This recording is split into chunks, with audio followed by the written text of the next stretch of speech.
Hello, my name is Malcolm. I'm an astrologer here in Austin, and this is Free Astrology with Malcolm, Part 2, the signs of the Zodiac from fall equinox to spring equinox. If you want the paperwork, and you must get the paperwork, it's a lot of information, people, more than what I could put here. This is an overview.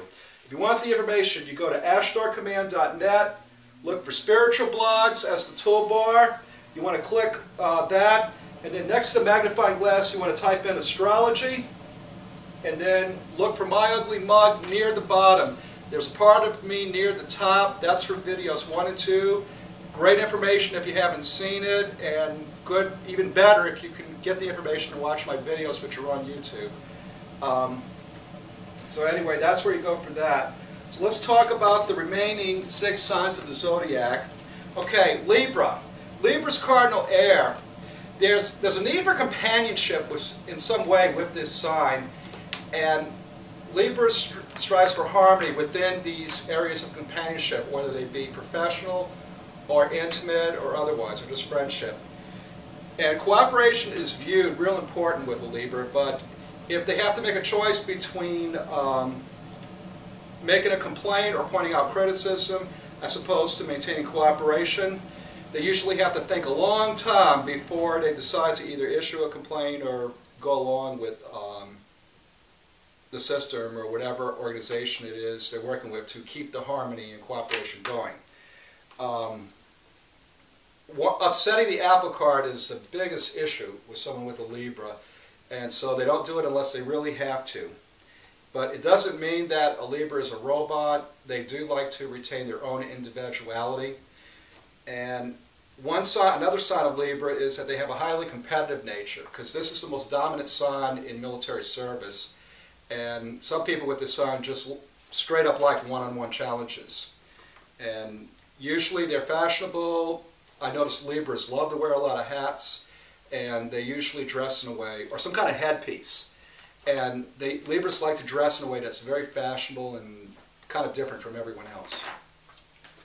Next we come to Scorpio. Scorpio is fixed water. It is the most intense of all the signs of the Zodiac. What makes a Scorpio unique is that they consider their time and their energy important, their time and energy invested important, because they put all of their energies into it, and that's what makes a Scorpio so intense. It is not the sign of murderer, no matter how Hollywood portrayed it in Clint Eastwood's Dirty Harry 1. Scorpios are just intense, and they're tough, and they keep on going. And it's for this reason that they usually are successful in their task, but they also know when to turn away when the odds are against them, no matter how hard they try. There is concerns with psychological and sexual needs with this sign, and it rules secrets, the occult, and it also it pretty much rules those areas of life that are none of anyone else's business. That's the best way I can say it. Next we come to Sagittarius. Sagittarius is mutable fire. Sagittarius has a love for personal freedom and liberty, and they have a very good nature and very positive outlook, and for this reason they usually get a lot of friendships in their lifetime and have a lot of friends in this lifetime. One problem with the Sagittarius, they can be idealistic, especially in early years, especially regarding government roles, religious institutions, and so forth. And then usually once they realize that's not always true, then they evolve into a better Sagittarius. Otherwise, they become an extreme idealist who can become fanatical. That's rare. Okay, next we come to Capricorn. Capricorn is cardinal earth. These people are, for the most part, usually successful in life because they know that to get to the top of the mountain, which is what the mountain goat, represented by Capricorn, has to climb, they know that they may have to occasionally trip or take falls along the way, and they know that if they cut corners that they may fall off the side of the mountain.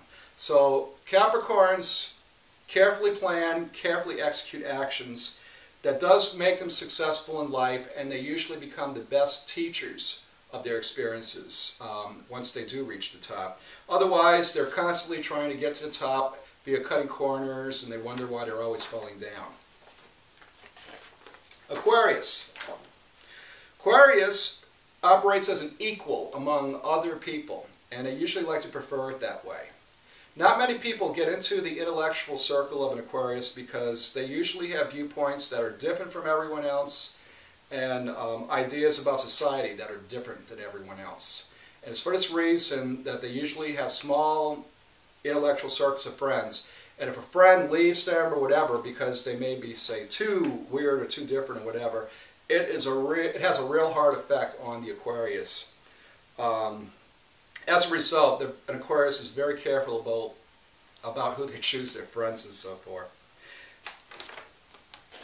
Okay, Pisces. Pisces represents mutable water.